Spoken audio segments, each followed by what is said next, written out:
my name's Jeffrey Galvin. I'm a person living with mental illness and I'm not ashamed of it. Quite specifically, I have a diagnosis of schizophrenia. I've had that diagnosis for a little over 24 years.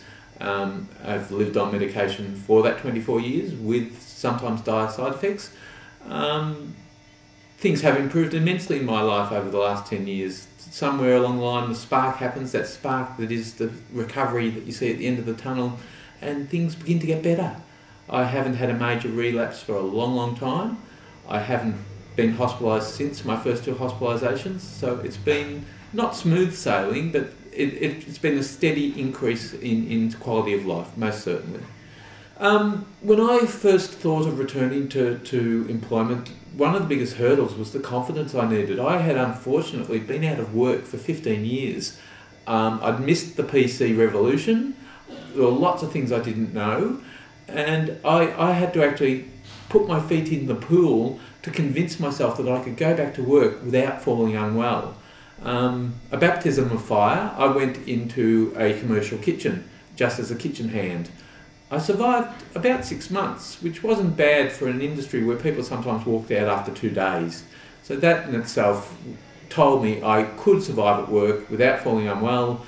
And after leaving that job, because inevitably it did become too much for me, positions came up in the workforce that were perhaps more suitable to my talents, and I began to apply for them.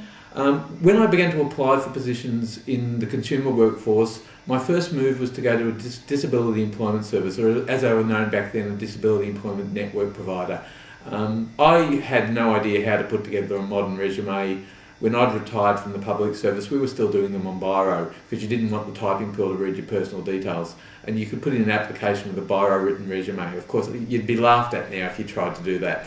So I had employment consultants, a lot younger than myself, who helped me put my resume together, told me what was relevant, what wasn't, taught me how to blow my own trumpet, which doesn't come easy to anybody, much less somebody with mental illness who's perhaps had their confidence taken out of them through the illness. We got a resume together. I applied for a consumer consultancy position, or I think it was known that job was a client liaison officer for an outreach service. And I was chuffed. Out of up to 200 applicants, I was shortlisted onto the 12 who got an interview, and I got the job. I worked there for about 3 years, continuing to be supported off-site by the disability employment consultant. And I would recommend using a DES to anybody. Because this is unfortunate, it's not a well-paid job being an employment consultant, but that means they have got their heart and soul in it. They really do it for more than just the money.